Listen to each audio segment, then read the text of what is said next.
Oke, Mita apa nih yang bisa kita diskusiin hari ini? Sebenarnya saya pengen diskusin CV dulu ya Pak ya. Hmm, kenapa? Terkait CV kan ada memang CV-nya desain gitu ya Pak ya, unik gitu. Ada yang emang CV ATS itu, yang ATS friendly. Nah kadang saya bingung penggunaannya itu bagaimana gitu Oke, untuk perusahaan apa atau bagaimana gitu Pak. oke, aku jawab dulu ya. Tunggu bentar, Mit. Oke, Mit, aku jawab ya pertanyaanmu ya terkait dengan penggunaan CV gitu. CV itu mau ETS friendly apa enggak tuh nggak masalah gitu. Dua-duanya bener, tergantung strateginya gitu. Kalau mau main aman dan CV cuma satu, kalau disuruh milih gitu ya, dibikin dalam tanda kutip lebih ke ATS friendly aja kalau mau pengen aman gitu. Desain boleh nggak? Boleh. Tapi kalau misalkan mau main aman dalam tanda kutip netral aja ya gitu. ATS friendly itu kalau mau dimasukin ke ATS juga oke, ke industri yang kamu misalkan sebenarnya industri itu soal ada kreatif, ada kamu pengen menonjolkan kepribadian kamu lewat desain kamu gitu kan.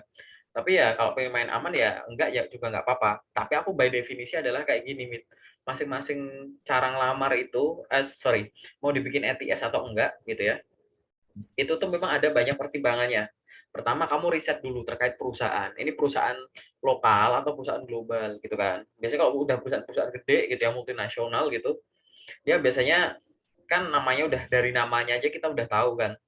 Buka lowongan satu aja yang lamar udah ribuan. Nah, itu biasanya mereka udah pakai sistem ATS-nya itu gitu. Jadi akan diarahkan ke ATS gitu ya. Perusahaan-perusahaan global yang nanti carilah ya gitu, yang top 500 dunia misalkan. Atau kalau startup ya yang di Dekakorn gitu ya. Itu udah bisa dipastikan tuh gitu akan menggunakan seperti itu. Atau nggak riset dari situ mungkin, makanya kalau perusahaan lokal kan nggak apa-apa kalau mau pakai desain, asal ya desainnya untuk memperindah ya, bukan menutupi inti ya gitu. Kan CV kan intinya isinya kan gitu. Jadi istilahnya seperti itu, mau dibikin desain ya desainnya yang sederhana tapi mempermudah membaca, dilihat enak gitu kan gitu. Nah yang kedua adalah dari sisi setelah kamu riset soal perusahaan tadi ya, dia main lokal atau global. Yang kedua tuh kamu riset juga terkait dengan platform apa yang kamu gunakan untuk melamar kerja. Kalau kamu masuknya pakai platform pencari kerja gitu ya, pakai ATS friendly aja kan, dia kan sistemnya database kan, gitu. Sistemnya database, datanya ada banyak, mungkin itu diolah pakai ATS sistem itu, ya. Jadi kan akan lebih mudah diekstrak infonya gitu. Tapi kalau kamu ngirimnya misalkan kirim email langsung ke rekruternya gitu ya, atau nge-DM atau nge-WA rekruternya langsung, entah di LinkedIn, entah lewat email gitu. Kan itu kan langsung ketemu sama mata gitu kan. Pakai desain nggak apa-apa gitu. Itu sih. Tapi kalau pengen main aman ya ATS friendly itu lebih aman gitu. Tapi masing-masing ada kelebihan kekurangan. Kalau masuknya ke suatu database saja itu silahkan pakai ATS friendly gitu. Tapi dua-duanya sama-sama oke. Orang nggak usah ya, dan yang selanjutnya adalah dari sisi preferensi kamu soal pekerjaan. Ini perusahaannya perusahaan gede nih gitu kan. Tapi kamu ngelamarnya ya cuma yang di daerah aja gitu. Mungkin ada rekrutmen daerah gitu kan. Ya sudah gitu. Mau pakai desain juga nggak apa-apa. Atau juga yang lihat dia mau dibikin ATS friendly juga nggak apa-apa. Itu ATS. Jadi jangan dipikir ATS friendly itu harus diproses pakai sistem dulu baru nanti diproses pakai mata gitu, ya enggak gitu. Terserah aja. Intinya kan sama-sama untuk mempermudah. Sistem ATS dibangun untuk mempermudah rekruter untuk menyeleksi, karena nggak mungkin semuanya dilihat pakai mata gitu kan. Desain juga untuk memperindah desain, menonjolkan karakter kita gitu kan. Jadi orang baca kan enak. Sekarang bayangin kalau semuanya pakai template. Banyak yang bilang kayak oh, ATS tuh bikin kita nggak kreatif gitu kan. Lebih Nah kreatif iya. kalau pakai desain gitu. Lah kalau kamu pakai desainnya desain template, emang kreatif itu? Kecuali kamu desain dari nol, pakai Photoshop gitu misalkan, pakai Corel Draw gitu. Gitu. Kalau desainnya udah template gitu, apakah itu bisa disebut kreativitas? Bukankah itu cuma kreativitas mencari template gitu. Gitu loh maksudku tuh kayak gitu. Jadi intinya dilakuin dulu. Yang penting tuh CV tuh dua, bener cara bikinnya sama bener cara pakainya. Itu terlepas mau pakai ATS apa desain sama aja gitu. Setelah jadi coba gunakan di oke, email aku pakai, platform aku pakai, web aku pakai, ini aku pakai, terus dipantau seberapa banyak panggilannya. Kira-kira yang salah gimana gitu. Kalau punya kamu itu kan ATS friendly ya, yang kamu kirim ke aku itu ya. Bukan, Pak. Lebih ke Oh, agak desainnya, cuma sederhana aja desainnya. jangan-jangan aku salah orang ya. Bentar, bentar, bentar. Coba aku buka, sorry, sorry. Bentar, bentar. Oh iya, ini desain. Ya, ini Ya, desain. desain. Ini desain tapi desain sederhana. Nah, desain tuh kayak gitu aja. Jadi nggak usah, jangan tahu kan desain ribet tahu kan ya, kayak gitu. Ya, sorry. Iya. Salah bukan CV. Ini CV yang barusan, yang sebelumnya gitu. Gitu, oke. Itu CV desain sederhana. Desain tuh kayak gitu aja gitu. Yang penting ada kontras warna putih sama apa, udah gitu. Nggak usah yang colorful sampai bingung, mata sendiri pun bingung gitu. Karena beneran ada yang bisa tuh dilihat tuh langsung kayak warnanya nabrak nih gitu, atau kayak kita nggak jelas gitu loh, warnanya tipis jadi gitu. Buat aku itu nggak masalah, CV-mu kayak tadi itu cocok misalkan kalau kamu mau ngirim lewat email gitu ya, diuji sekarang bener nggak ngirim lewat email panggilannya banyak gitu. Harusnya sih iya, kalau isinya udah bener harusnya iya. Kalau ngirimnya juga banyaknya, kalau sehari satu ya sama aja gitu, sehari dua, sehari tiga ya sama aja gitu. Nanti aku jelasin terkait target kayak gitu, oke. Apalagi yang pengen ditanyain? Kalau terkait bahasa itu berpengaruh nggak ya, Pak? Misalnya kayak Oke. CV-nya bahasanya bahasa Inggris atau bahasa Indonesia kan karena ada yang bilang juga katanya kalau bahasa Inggris itu bakal ada nilai plusnya gitu kalau misalnya Oke, bahasa Inggris. sama seperti tadi ya, kalau CV itu default-nya kalau mau pengen cari aman, silahkan pakai ATS gitu ya. CV kalau mau cari aman ya pakai bahasa Inggris gitu. Bukan berarti nggak boleh ya. Aku mau cari aman aja ya. Kenapa gini? Bahasa aku tuh gini, ini boleh dipercaya, boleh nggak percaya, tapi dibuktiin dulu, boleh diuji dulu gitu. Aturan CV, aturan bahasa di CV itu adalah satu, bahasa itu mengikuti lokernya gitu. Mengikuti loker itu adalah bukan info lokernya ya, tapi ada arahan nggak gitu. Ada tuh kadang loker terus di bawah ada tulisan silahkan tuliskan CV menggunakan bahasa Inggris, silahkan kirimkan CV dalam bentuk PDF, ya gitu-gitu. Ada nggak dicek lagi. Jadi jadi CV itu harus lihat di lokernya ada arahan pakai bahasa khusus nggak. Kalau iya ikuti. Kalau nggak ada arahan secara bahasa khusus gitu, cek ada arahan yang tersirat gitu nggak yang disampaikan secara nggak langsung. Contoh, Bapak maaf nge-lag. hah, nge-lag. Iya nih internetku nih, tunggu bentar ya. Ya,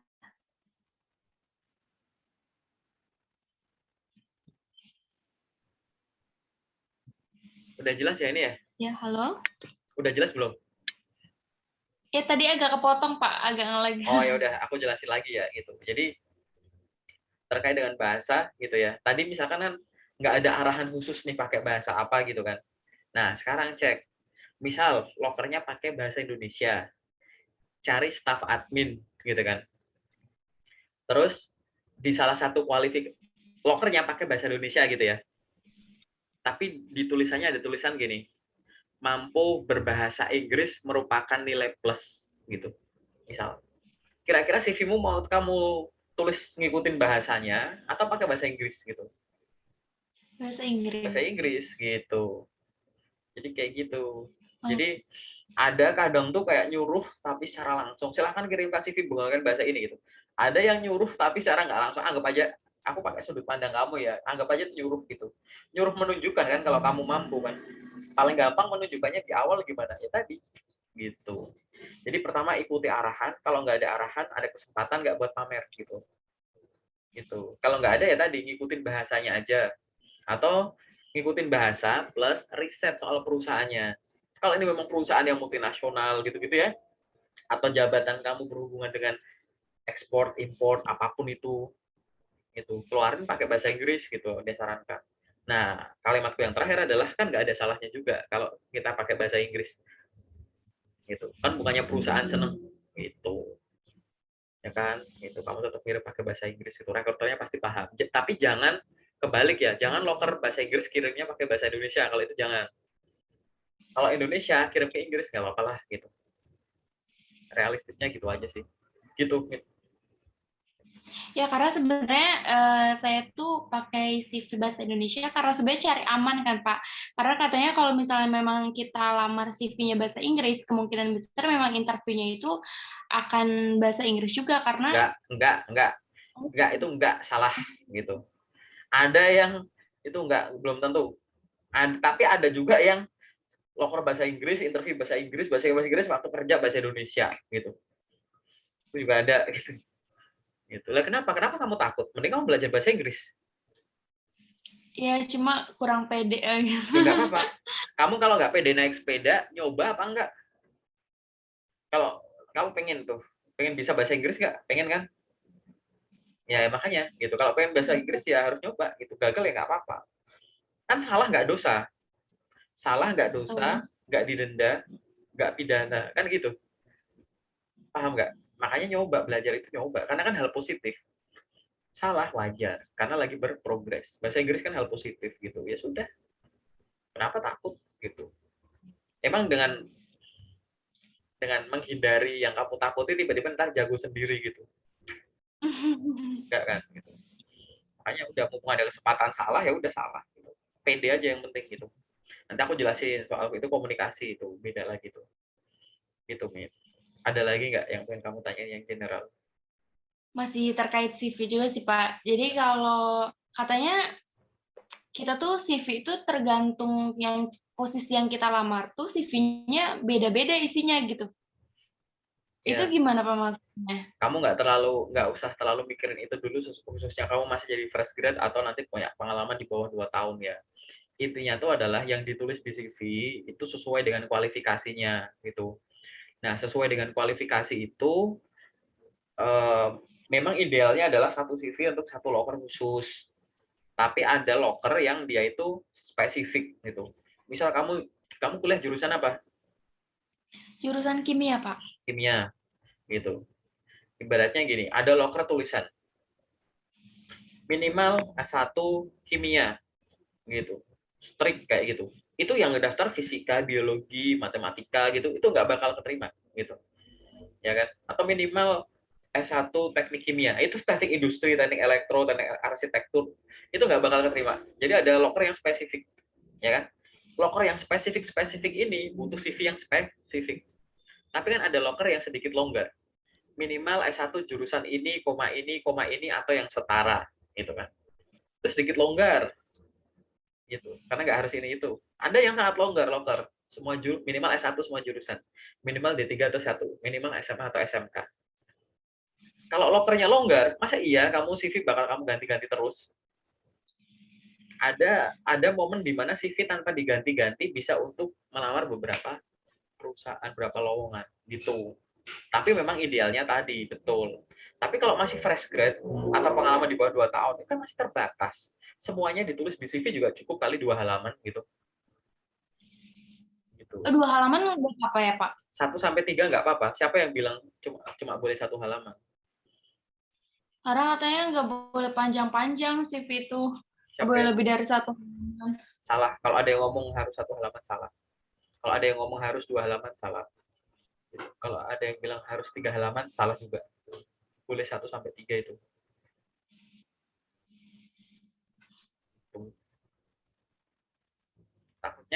Takutnya kalau terlalu pendek, kemampuan kamu yang banyak itu nggak masuk, nggak tertulis gitu loh. Kamu punya pengalaman banyak, ya, tapi salah info, ngejar halamannya tadi 1 halaman. Akhirnya yang harusnya dimasukin Iya. semua malah dipilih. Orang yang berpengalaman banyak, ya, memaksakan CV jadi 1 halaman, akhirnya memfilter. Nanti dia di atas kertas akan kelihatan setara gitu ya, dengan yang emang kurang pengalaman dan semuanya kalau ditulis ya 1 halaman cukup gitu.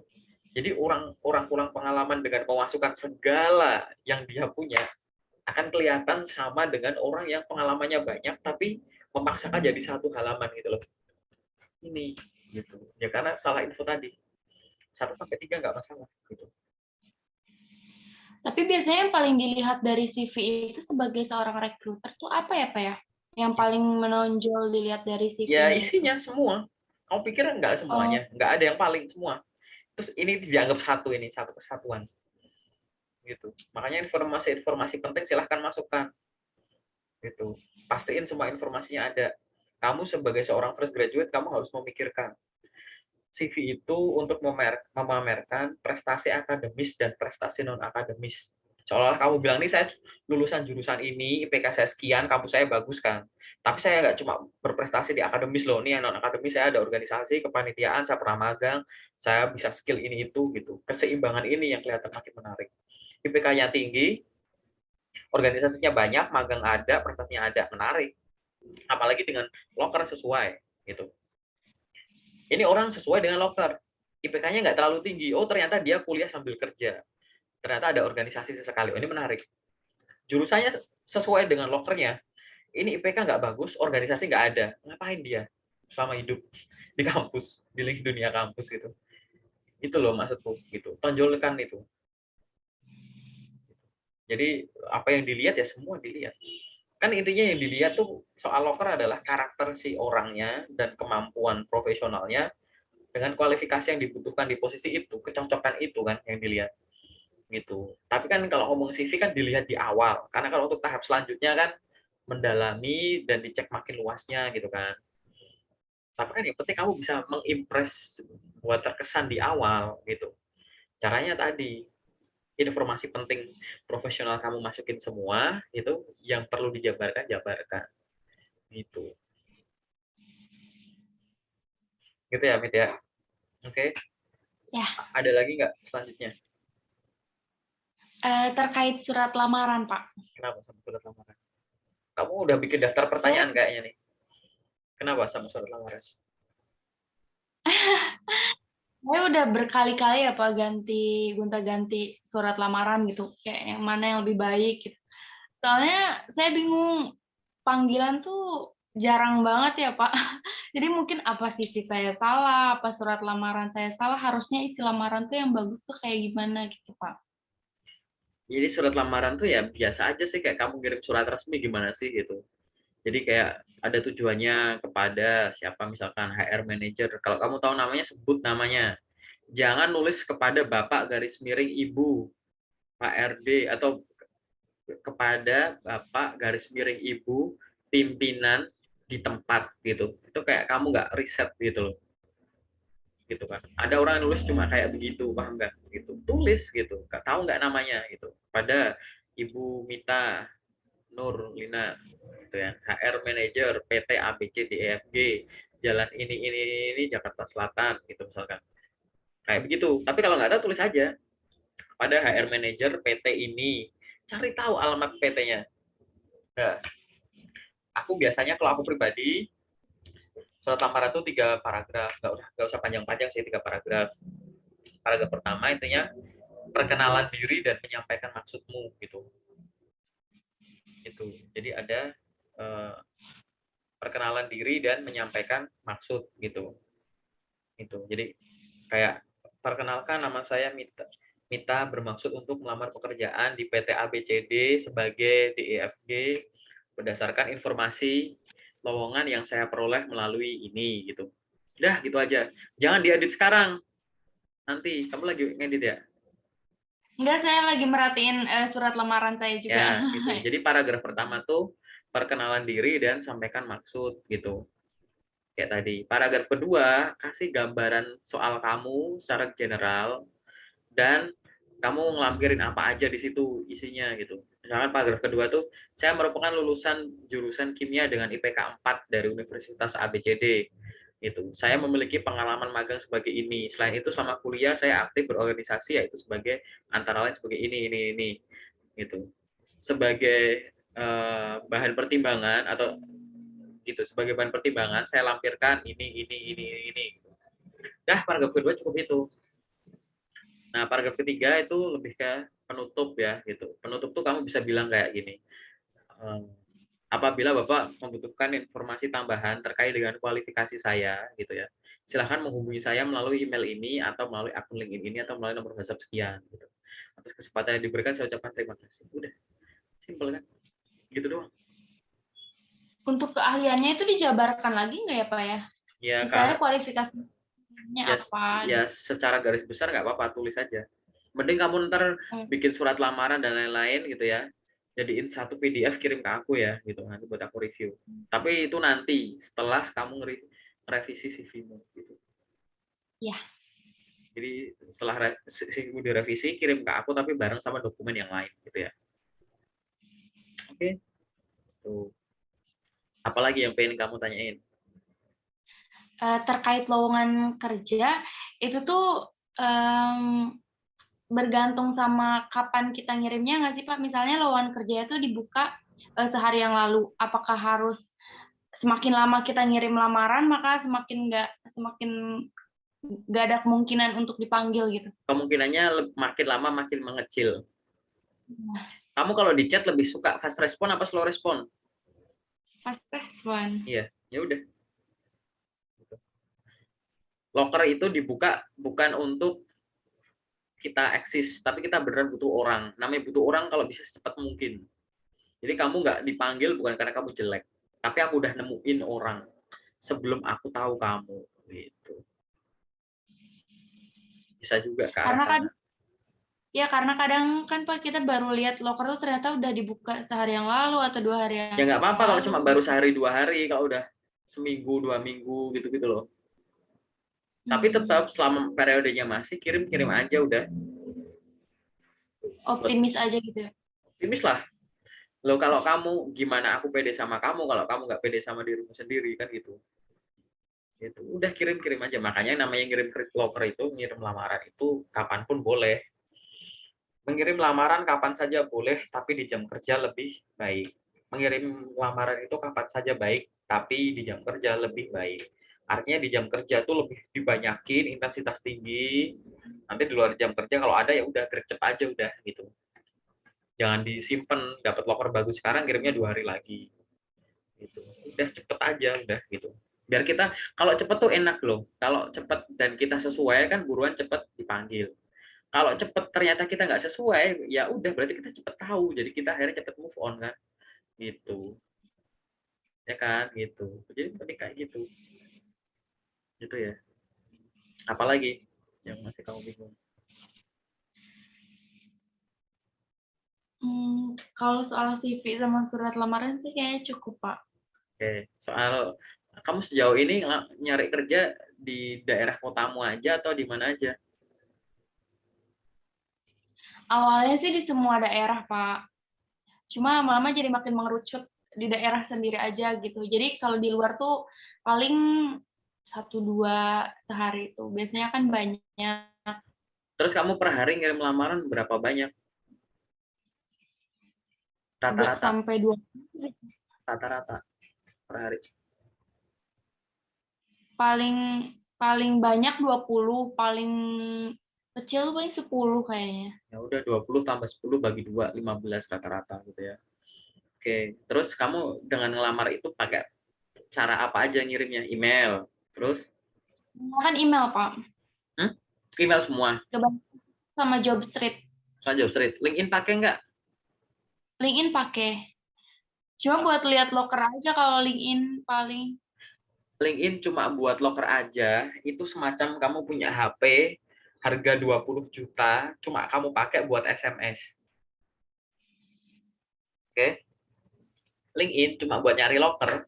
Itu semacam kamu punya HP 20 juta atau nggak gitu. Uh, LinkedIn cuma buat nyari loker. Itu semacam kamu punya mobil, tapi kamu cuma pakai spionnya buat ngaca. Benerin hijabmu. Dah. Kayak gitu. Kamu itu yang lain tuh, fitur yang lain kenapa nggak dipakai gitu loh. Padahal fitur yang lain itu mendukung kamu soal kerja gitu.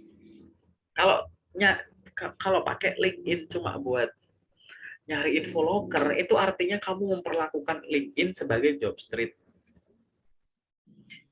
Emang di job street kamu bisa ngobrol sama HR, bisa kenalan sama HR. bisa connect, bisa lihat muka HR. Misal ada perusahaan nih kepengen kamu lamar, lewat Jobstreet tahu nggak wajah HR-nya kayak gimana? Enggak, Di LinkedIn bisa nggak tahu mukanya? bisa. Nggak cuma mukanya, ngobrol aja bisa kok gitu.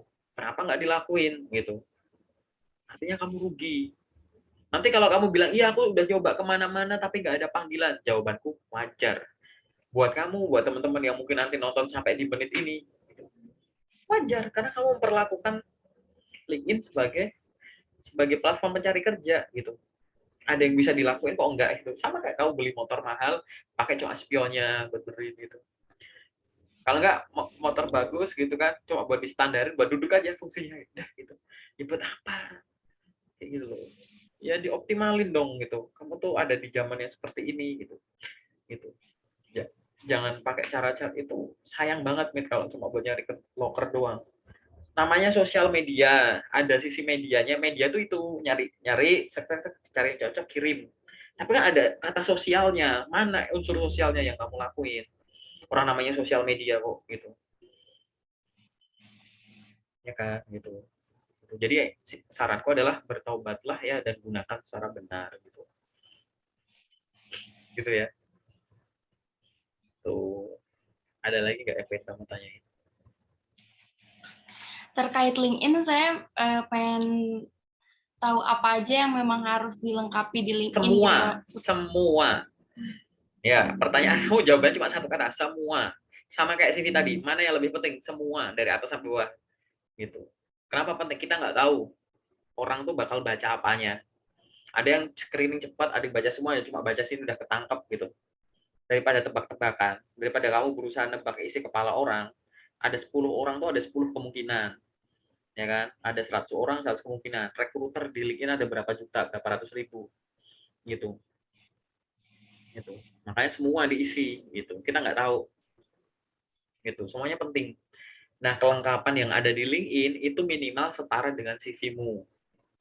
Kalau di CV-mu kamu nulis 5 pengalaman kerja, minimal di LinkedIn tertulis 5 pengalaman kerja. Kalau di LinkedIn ada 10, kalau di CV ada 10 organisasi, LinkedIn minimal 10 juga. Jangan sampai LinkedIn-mu tidak lebih informatif gitu. Harus lebih informatif gitu. Ya.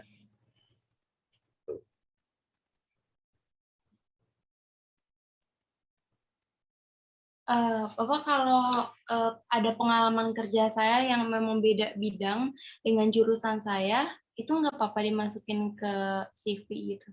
Balik lagi, loker kan ada yang loker spesifik. Yang dia memang butuh yang sesuai bidang. Tapi kan ada yang longgar. Jadi bahasaku kalau selama kamu lamar yang loker yang tidak terlalu spesifik ya nggak masalah. Apalagi itu kamu part time misalkan kuliah sambil kerja gitu ya nggak apa-apa. Itu artinya kamu punya inisiatif, kamu produktif gitu. Gitu. Tapi kalau memang dimasukin boleh nggak ya? Kamu lihat lagi kecocokan ya sesuai bidang apa enggak tuh jangan cuma dipikirin misal aku mau daftar customer service. Berarti yang namanya relevan itu aku masukin magang customer service gitu. Ya itu ideal. Ya, tapi mungkin magangmu nggak jadi customer service. Kamu magangmu jualan mungkin, jualan online misalkan. Jadi sales misalkan. Tapi kan di dalamnya ada melayani customer yang bertanya, memberikan penjelasan, mengupdate kalau ada produk barumu gitu kan. Gitu. Bukankah itu fungsi customer service gitu. Jadi relevan itu nggak cuma lewat judul. Makanya namanya pengalaman kerja di breakdown. Pengalaman magang nulisnya di breakdown. Gitu. Biar kita gampang ngubungin relevansinya. Mungkin dari judul nggak ketemu, dari job desk mungkin ketemu.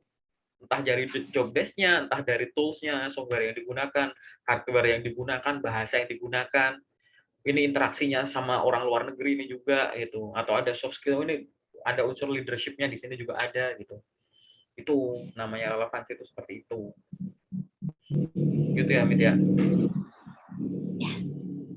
Oke, apalagi yang pengen didiskusiin? Kalau di job street itu lebih baik CV-nya itu berarti pakai ATS aja ya, Pak ya? Itu tapi diuji lagi sejauh ini kamu pakai yang sekarang di sana udah ada panggilan belum? Kalau udah ada ya ngapain diganti? Udah ada banyak yang ngapain diganti? Kemungkinan nggak dipanggil kan banyak. Mungkin CV-nya yang kurang oke, mungkin CV-nya oke, tapi belum banyak yang tahu gitu kan. Itu. Mungkin ada yang tahu tapi belum optimal gitu. Makanya tadi CV itu harus bener bikinnya dan bener cara pakainya. Jangan serta-merta kalau ada yang nggak panggil berarti CV-nya nggak bener. Mungkin CV-nya ada bener, cara makaimu ini loh yang nggak bener. Entah intensitasnya, jenis lokernya gitu kan. Itu timingnya mungkin gitu-gitu. Atau pekerjaan yang kamu anggap cocok ternyata nggak cocok gitu. Banyak faktornya. Makanya diuji, gitu. Yakin diuji terus dievaluasi. Wah, aku ngelamar kerja, pokoknya aku target sehari minimal 10. Seminggu kan 70 tuh, ya kan? Gitu. Aku pakai email, Jobstreet, sama LinkedIn. Set, aku kirim. Gitu. Ternyata yang ada panggilan 10, gitu kan. Seminggu, kamu ngirim 70, ada panggilan 10. 10 itu ternyata 7 dari email, 3 dari Jobstreet. Oh, berarti caraku pakai email udah bener. Evaluasi. Aku dapat info lokernya dari email gimana? Oke, email aku pertahanin, kalau perlu aku tingkatin. Ini Jobstreet juga ada panggilan. Artinya buat Jobstreet bener. Ingat-ingat waktu ngelamar ini kamu kayak gimana? Tingkatin. Nah, habis itu kamu mikir itu LinkedIn kenapa nggak manggil? Gitu. Gitu. Itulah yang namanya kecocokan kayak gitu. Ada yang bilang, Kak, aku dapat panggilan banyak lewat CV ATS. Percaya aku. Aku ada panggilan banyak lewat CV desain, aku percaya. Kak, aku dua-duanya sama aja, aku juga percaya. Gitu. Karena nggak ada yang mutlak. Gitu. Semua tergantung tadi faktornya. Perusahaannya gimana, preferensi kerjamu. Itu. Hanya karena kamu milih kerja di Jabodetabek sama luar Jabodetabek bisa beda. Hanya karena kamu bilang aku cuma mau daftar jurusanku doang. Sama, aku jurusan apapun juga aku daftar. Itu bisa beda gitu. Terlalu banyak faktor variabel keubahnya. Yang paling gampang diuji. Daripada yang berubah-berubah banyak, dikunci aja semua. Variabel tetap, keubahnya cuma satu gitu. Gitu. Gitu. Apa ya tadi misalkan platform gitu kan. CV-nya tetap aku ngelamar misalkan sehari aku 20, yang 10 lewat email, yang 10 lewat LinkedIn, ya kan variabel tetap gitu kan. Habis itu aku pakai CV ATS doang, variabel tetap, tetap semua gitu kan. Aku ngirim lamaran buat staff aja, buat fresh graduate. Di luar jurusan aku juga tetap lamar, variabel tetap. Itu terus. Yang beda cuma apa? Harinya. Senin, Selasa, Rabu, Kamis, cuma Sabtu habis itu dicek gitu. Kayak gitu kontrolnya tuh. Nanti kan kamu akan ketemu pola. Oh, itu polanya gini. Oke, aku udah dapat. Oh, ini polanya gini. Oke, aku udah dapat. Gitu. Gitu ya, Mit ya. Ada lagi Ya, nggak pertanyaan? Pertanyaan kamu tuh mengalir deras ya.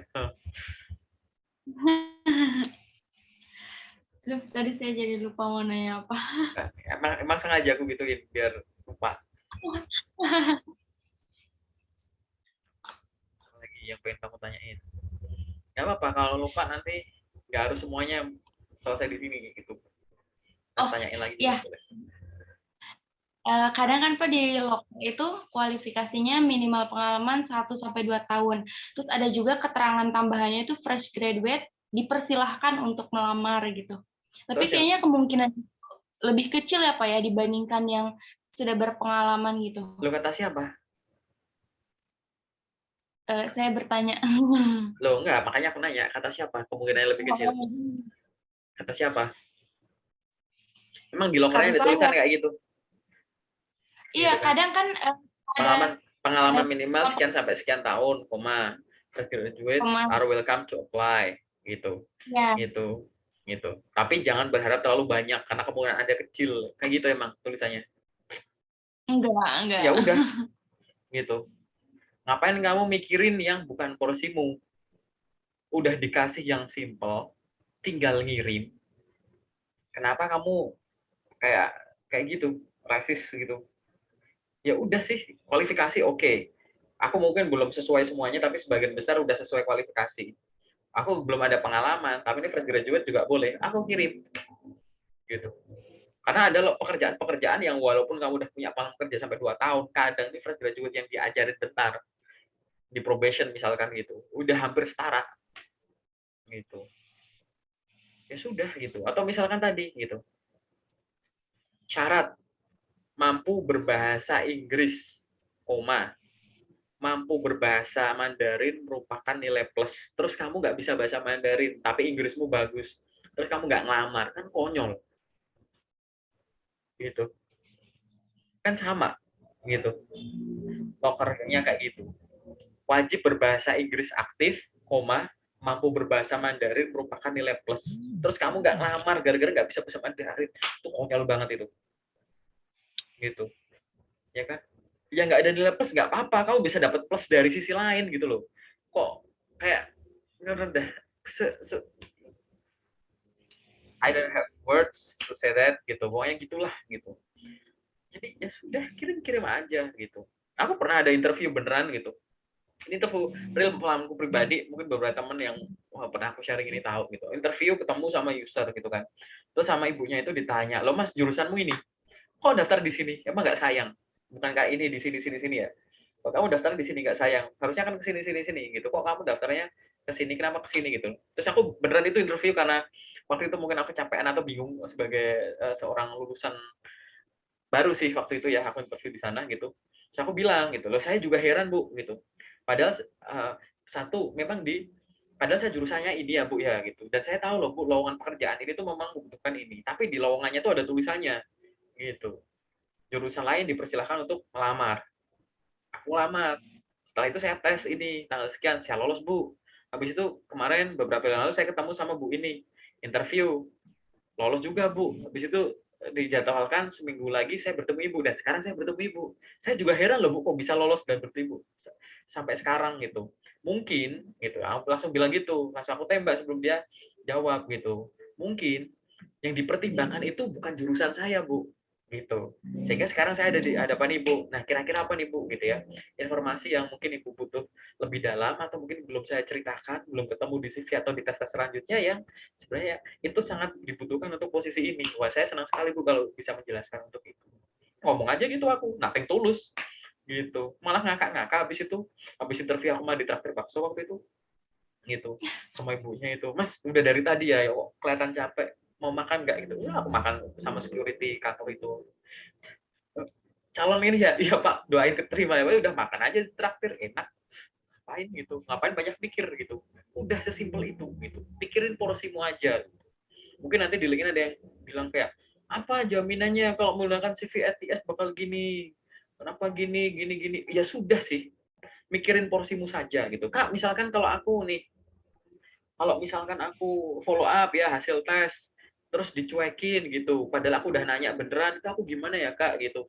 Ya nggak masalah, porsimu itu adalah untuk tadi udah mengkonfirmasi, ya kan, udah diinfo bahwa nanti silahkan follow up 2 minggu lagi. Setelah 2 minggu lagi udah kamu kirimin pertanyaan follow up, cuma di-read, ya kan, misalkan, atau nggak dibales, ya sudah, porsimu udah kelar, gitu. Yang penting tuh kamu menjaga porsi kamu sudah dilakukan secara benar. Ya benar waktunya, ya benar caranya, ya benar halnya, gitu. Gitu kan. Yang penting benar. Udah gitu, nggak usah mikirin yang susah, gitu. Sama kayak, "Kak, aku kemarin tuh ada, aku nggak sebut anaknya, videonya udah aku masukin ke YouTube gitu, bahwa Kak, aku banyak nggak sih kesempatan sebagai lulusan baru gitu. Aku ngerasa minder nih karena pengalamannya dikit, lowongan kerja di mana-mana kok ini ya experience gitu ya. Kok aku tuh jarang nemuin yang fresh grade gitu. Terus aku nanya sama dia, kamu nyari lowongan kerja seluruh Indonesia apa enggak? Kebetulan aku nyari yang di kotaku aja Kak, paling sama kota sebelah gitu. Oke, pertanyaan selanjutnya, itu yang kamu bilang tuh lowongan pekerjaan kok kebanyakan yang aku lihat adalah yang pengalaman gitu kan. Itu kira-kira lokasinya itu di luar lokasi sini sama kota sebelah nggak? Iya. Ngapain kamu mengkhawatirkan yang berkeliaran di internet, ya kan? Which is itu adalah loker-loker di luar yang bakal kamu lamar gitu loh. Gitu. Misal kamu ngelamar cuma di Jakarta doang, ya kan? Gitu. Terus kamu mikir kayak, kok loker-loker di sini kok kayak gini sih gitu, nggak ada yang untuk fresh grade gitu. Terus habis itu aku misal aku lihat, lah ini loker mana? Ini contohnya. Lo itu kan loker di Bandung. Kamu daftar Bandung nggak? Enggak. Ini nggak ada fresh grad juga, Kak. Ini loker Surabaya, dasar Surabaya nggak loh. Kenapa loker-loker yang di jauh-jauh, yang pasti nggak bakal kamu lamar, dari kualifikasi kamu juga nggak cocok, bikin kamu khawatir, gitu loh. Makanya kamu sadar dulu, aku tuh nyari loker di mana? Oke, cari di kotaku, fokus di kotaku, gitu. Yang kedua, aku nyari loker yang fresh graduate. Oke, fresh graduate. Gitu. Aku nyari loker sesuai jurusanku, atau kalau nanti ada kesempatan yang nggak sesuai jurusan, aku baca kalau aku bisa masuk, aku daftar. Udah fokus nyari di sana. Yang nggak sesuai, tinggal disingkirin. Gitu. Pernah nggak kamu lagi di meja belajar kamu butuhnya laptop, tiba-tiba ada buku kamu yang ditaruh, dan di saat itu kamu nggak butuh buku, terus kayak kamu marah-marah sendiri, ngapain sih kamu di sini? Udah tahu aku lagi butuh sama laptop itu. Atau misalnya kayak kamu marah kayak, itu buku kok berantakan sih mejaku, belum. Ya sudah gitu, yang penting yang di sini kamu tuh nggak berantakan, udah ya, that's it gitu. Berdamailah dengan ini, namanya juga internet, apapun bergentayangan gitu. Maksudku tuh kayak gitu, gitu ya, gitu. Jadi ya sudah, kan fokus, akhirnya fokus, kan fokus. Jadi tiap hari kamu fokus gitu. Oke, aku punya berapa platform, aku punya email, aku punya LinkedIn, aku punya Jobstreet, udah 3 itu misalkan. Oke, jadwalku berapa? 24 jam. Tidurku 10 jam, misal gitu. Masih ada 14 jam. Bantu-bantu orang tua pagi, siang, sore, malam, sejam-sejam, 4 jam. Masih ada 10 jam. 10 jam buat bersantai-santai, pagi, siang, sore, malam, 4 jam juga, gitu kan. Pagi buat olahraga dan rebah-rebahan, siang buat tidur siang, sore buat mandi dan lain-lain, malam buat nonton drakor, misalkan gitu. Udah, masih ada 6 jam sisanya. Nah, 6 jam kan kosong, ya kan? Platformmu ada 3, ya udah. 2 jam pertama aku buka LinkedIn, yang lain nggak aku buka dulu. Biar otakku tuh langsung jalan. Aku pokoknya gimana cara lewat LinkedIn, aku semua harus pakai. Cari lokernya dulu. Oke, cari lokernya, tinggal klik yang isi apply. Oke, habis itu aku cari loker dari postingan lewat hashtag. Gitu. Habis itu aku koneksi ke HR. Oke, 2 jam kelar. Oke, tutup LinkedIn-ku. Aku buka Jobstreet. Oke, cari loker sesuai bidang dulu. Nggak ketemu, cari loker yang bidang lain, kata kuncinya semua jurusan. Klik terus, cari yang lokasinya. Oke, udah kelar. Gitu. Habis itu aku cari lewat website. Oke, kunjungi website satu-satu gitu. Oh, aku tinggal di dekat kawasan industri, buka Google Maps gitu misalkan. Ada PT apa aja ya, atau daftar perusahaan di kawasan industri misalkan Cikarang gitu. Itu kawasan industri di MM21 misalnya, ada nama PT-PT. Cari websitenya satu-satu. Oke. Jadi fokus gitu. Jangan cari sini sambil buka tab ini, sambil buka tab ini gitu. Ke distract kamu kalau kayak gitu. Akhirnya lama kerjanya. Gitu. Itu namanya fokus kayak gitu. Aku nggak minta semua waktu kamu untuk itu juga, gitu. Oh, ya kan? Tapi itu jelas pergerakan kamu tuh jelas kayak begitu. Ini untuk ini, nggak untuk yang lain-lain. Gitu. Dan itu bikin keteraturan. Nah, kalau kamu punya budaya seperti itu, time management yang bagus seperti itu, nggak stres. Yang kedua itu kalau nanti kamu udah masuk dunia kerja, kamu udah terbiasa dengan deadline, kamu udah terbiasa dengan keteraturan. Kalau udah terbiasa dengan keteraturan, tiba-tiba berantakan, beresinnya tuh gampang. Karena kamu udah tahu ini tuh posisinya di sini. Gitu. Tapi kalau kamu nggak tahu barang-barang ini dalam kondisi rapih itu seperti apa, ya kan? Tiba-tiba udah berantakan, ada yang ngeberantakin lagi, yang bisa kamu apa? Cuma marah. Kok diberantakin sih? Lah emang sejak awal udah nggak berantakan? Enggak. Kalau kamu udah biasa rapi, berantakan ya gampang. Oh, ini taruhnya di sini, ini masukin sini, taruh sini. Gitu. Itulah gitu. Kalau kamu ngelamar kerja aja masih acak-acakan, gitu, nggak ada panggilan, akhirnya ngeluh gitu. Padahal kamu harus bisa ngecek satu-satu. Oke, job streetku apa yang salah, emailku apa yang salah, link itu apa yang salah. Oh, link itu udah bener, berarti nggak perlu aku koreksi. Emailku nih, CV-nya padahal yang aku pakai sama kayak yang di LinkedIn, tapi di LinkedIn panggilan ini nggak mungkin, aku job streetku, aku cek mungkin kata kunci lokernya kali, gitu. Kayak begitu enak nanti kerjanya. Dulu fresh grade waktu tahun 2015, aku ngukur, waktu itu aku sharing dikit aja, aku nyari kerja yang memang 100% menyimpang dengan bidangku. Waktu itu aku memang nyari seperti itu, dan aku pakai banyak platform. Aku waktu itu cuma ngurangin waktu tidur, tapi aku punya waktu tidur, waktu olahraga, aku waktu itu udah punya grup locker. Jadi aku ada momen di mana aku nyari locker untuk teman-teman, sebelum akhirnya aku nyari locker untuk diriku sendiri. Tapi per hari aku masih bisa ngelamar kerja minimal 70 lamaran sehari Wow. gitu. Aku masih bisa tidur, aku masih bisa main, masih bisa nongkrong kayak gitu. Karena tertata. Kalau tertata tuh gampang gitu. Gitu. Nah, gitu kan. Tertata itu gampang gitu. Apakah namanya ngelamar kerja banyak itu asal? Enggak. Di mindsetmu, kamu udah tahu aku nyari yang seperti ini, bukan yang asal lempar. Di mindsetmu, kamu optimis selama peradaban maju, industri maju, perusahaan nggak bangkrut, berarti perusahaan itu pasti akan berkembang. Namanya berkembang, pasti butuh sumber daya, sumber dana gitu ya. Gitu. Berarti kan butuh orang gitu. Mungkin di luar sana banyak perusahaan yang aku nggak tahu namanya, tapi butuhin info kayak kualifikasi orang kayak aku. Mungkin orang di sana lagi menanti orang kayak aku. Tapi mereka juga nggak ada akses, mereka belum tahu aku siapa. Tapi kan mereka lebih kayak mereka kan nggak ngelamar, mungkin nawarin, mungkin iya, tapi lebih banyaknya namanya aku job seeker gitu kan, gitu. Kan nggak ada namanya job seeker ya orang kita gitu kan, gitu. Ya sudah, berarti aku harus cari tahu. Nanti otak tuh berkembang. Oke, cari lokernya via ini terus gitu. Itu bertahap sih aku sih. Cari 10, kok masih kosong ya? 20, 30 sampai aku keteraturanku tuh 70 gitu. Ini di sesi record tetap aku ceritain ya gitu. Aku itu pengalaman itu rekorku sih 70 lamaran selama 70 lamaran itu 2 mingguan, 3 mingguan lah gitu, 2 minggu lebih. Habis itu aku ada panggilan aku training ke pusat. Setelah training aku training 1 bulan, tapi dalam 3 mingguan, saya ingatku ya, jalan 3 minggu, panggilan susulan itu ada 51, yaitu ada panggilan psikotes, ada panggilan interview, ada panggilan di interview di tempat gitu. Apa karena aku pinter? Enggak. Yang aku daftar nyimpang gitu. Tapi aku ngurangin waktu tidurku. Aku daftar nyimpang ternyata aku harus punya kemampuan ngolah data kayak gini. Iya, aku buat belajar Excel. Harus bisa bahasa Inggris ini ya. Oke, aku belajar itu. Gitu.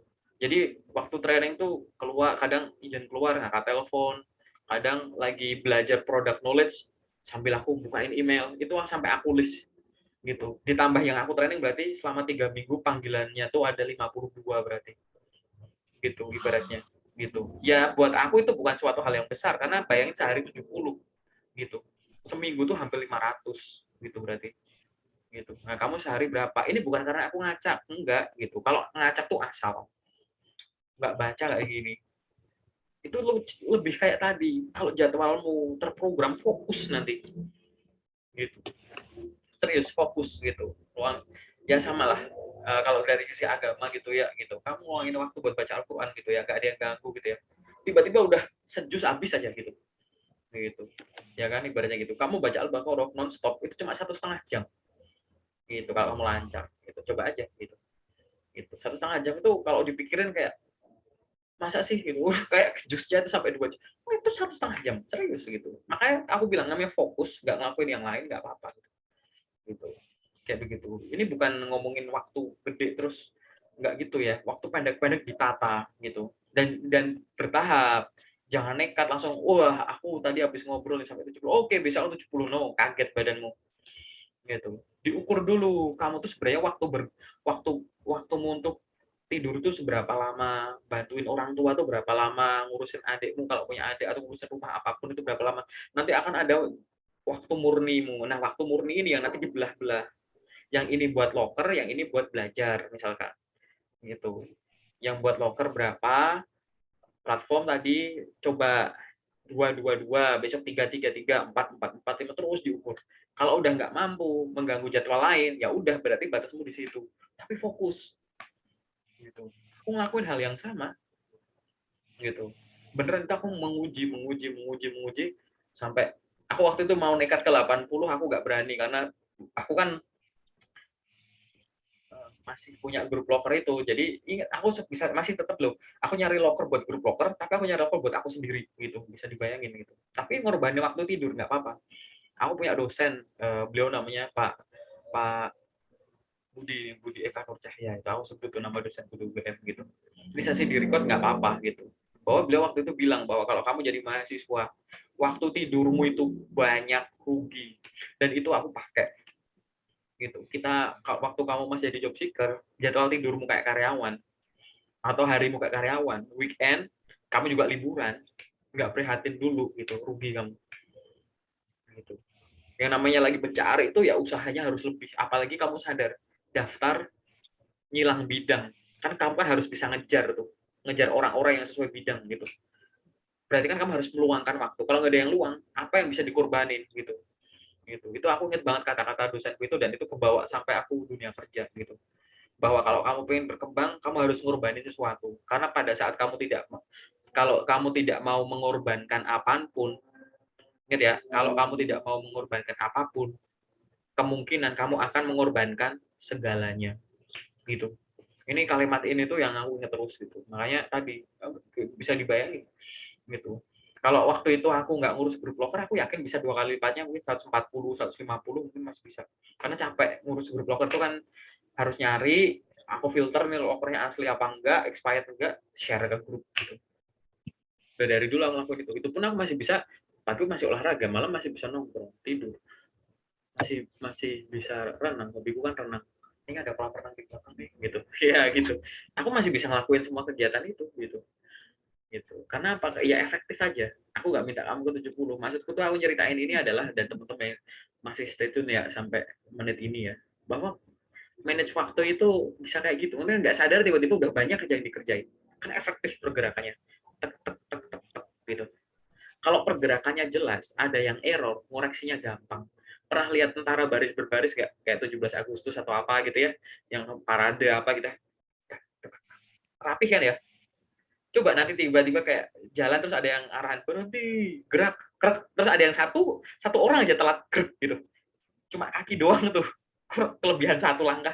Kelihatan nggak? Kelihatan. Itu loh maksudku. Kalau pergerakanmu jelas, jadwalmu jelas, ada nyimpang dikit aja, kamu pasti akan sadar. Oh ini nggak sesuai nih, nggak harus aku bener. Itu maksudku. Bikin keteraturan dulu tuh gitu. Bukan asal ngalir ya, rezeki ya nanti kalau ada aku ngelamar, nggak ya udah loh, aneh gitu. Nah, aku buktiin sendiri gitu. Nah ini buat sharing versiku. Mungkin nanti di luar sana banyak orang hebat yang bisa kamu contoh. Aku mah masih apa gitu kan. Aku masih tetesan air, aduh, gitu kan. Tuh. Itu kisah-kisah real kayak begitu. Nah, silahkan disesuaikan dengan, kan kita nggak tahu, masing-masing orang kan unik, masing-masing orang punya kelebihan dan kekurangannya masing-masing, masing-masing orang punya kelapangan dan keterbatasannya masing-masing gitu kan. Ya udah disesuaikan aja gitu. Aku malah jadi ini ya, ceramah ya gitu, jangan gitu, ini kita sesi general bukan ceramah gitu, ceritanya gitu. Mit, ada lagi nggak yang pengen ditanyain? Bapak itu 70 lamar itu dari email saja kah atau dari platform lain? Mayoritas email, sama waktu itu aku pakainya email sama LinkedIn gitu. Oh. Jadi job street yang tinggal ngeklik itu nggak aku hitung. Berarti kalau job street aku hitung, berarti aku sehari 100 lebih. Wah. Kok bisa sih? Ya bisa. Riset gitu. Riset beneran itu tuh bukan hal yang kayak mustahil gitu, serius. Karena aku tulis beneran loh gitu. Aku nggak nyari bidang sesuai jurusanku. Ya, makanya aku lihat lokernya, kelebihanku dari sisi apa? Bahasa, data, angka, gini gitu. Dan aku kelebihannya adalah aku mau ditempatkan di mana saja.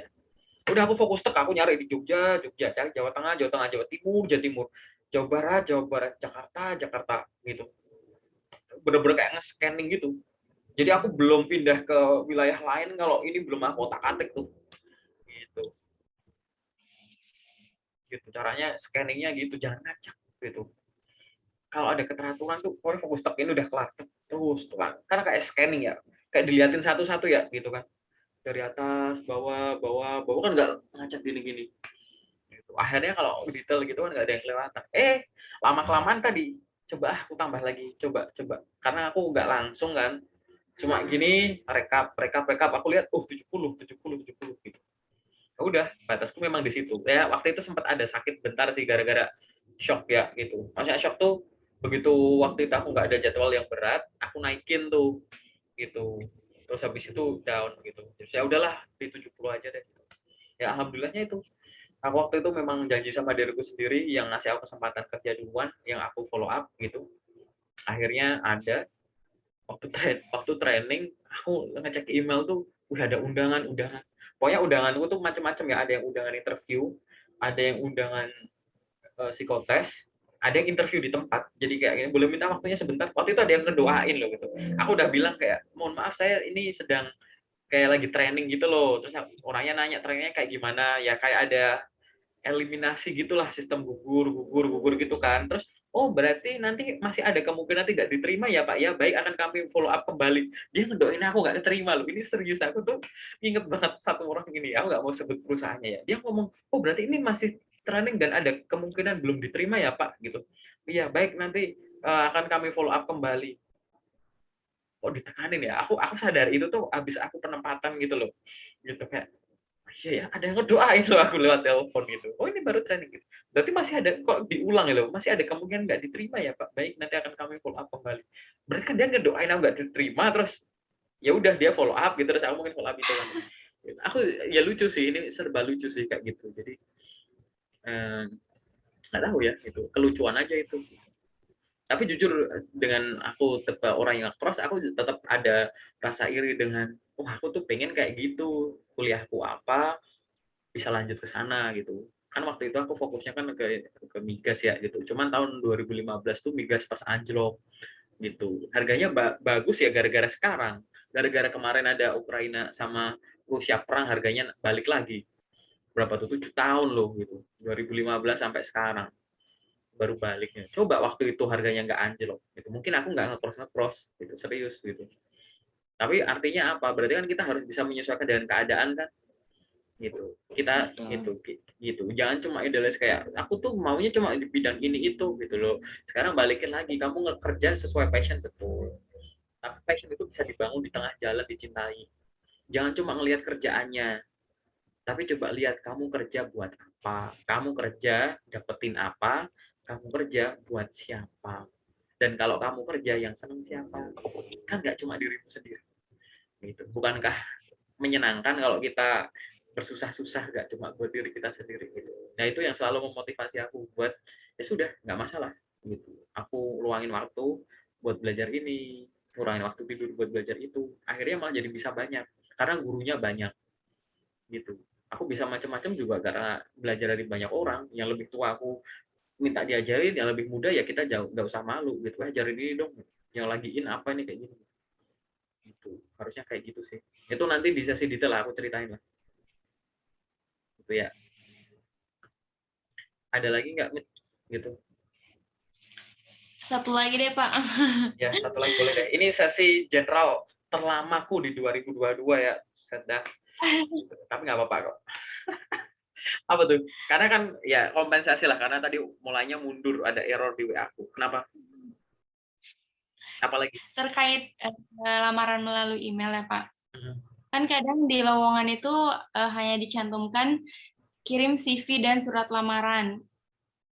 Itu butuh dokumen pendukung juga nggak ya, Pak ya? Aku nanya, kalau kayak begini gini ya, nomor satu, dokumen itu yang dikirim sesuai dengan yang diminta aja. Kalau dia mintanya detail, tapi dalam tanda kutip gini ya, konteksnya adalah kita sudah memastikan lokernya asli dulu ya. Dah, kita anggap aja lokernya asli, maka kita lihat kalau dia minta detail ya udah langsung ikuti. Oke. Yang kedua, kalau misalkan dia menyuruh CV saja gitu, kita lihat lewatnya apa. Kalau dia ngomong silahkan kirimkan CV beserta dokumen terkait, kan kita nggak tahu. Nah kirimkan, kalau aku biasanya lamaran, CV, ijazah, transkrip masih oke lah gitu. Pas foto mungkin, sertifikat, tapi yang sifatnya pribadi nggak usah dulu.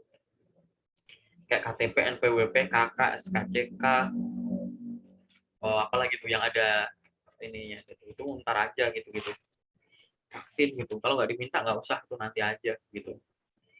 Emang kalau ada, karena gini, kalau ada lowongan tulisannya silahkan kirimkan CV, itu mungkin karena ya memang ngirimnya tuh lewat suatu web atau suatu yang diupload tapi cuma ukurannya kecil banget gitu kan gitu, jadi cuma ukuran CV doang. Tapi kalau cuma CV sama lamaran bisa. Jadi minimal tuh CV doang. Ada yang minimal CV doang, ada yang minimal lamaran sama CV, ada yang lamaran CV ijazah transkrip gitu. Beda-beda sih. Apalagi kalau lewat email jangan cuma kirim CV doang. Pernah lihat loker tulisannya silahkan kirimkan CV.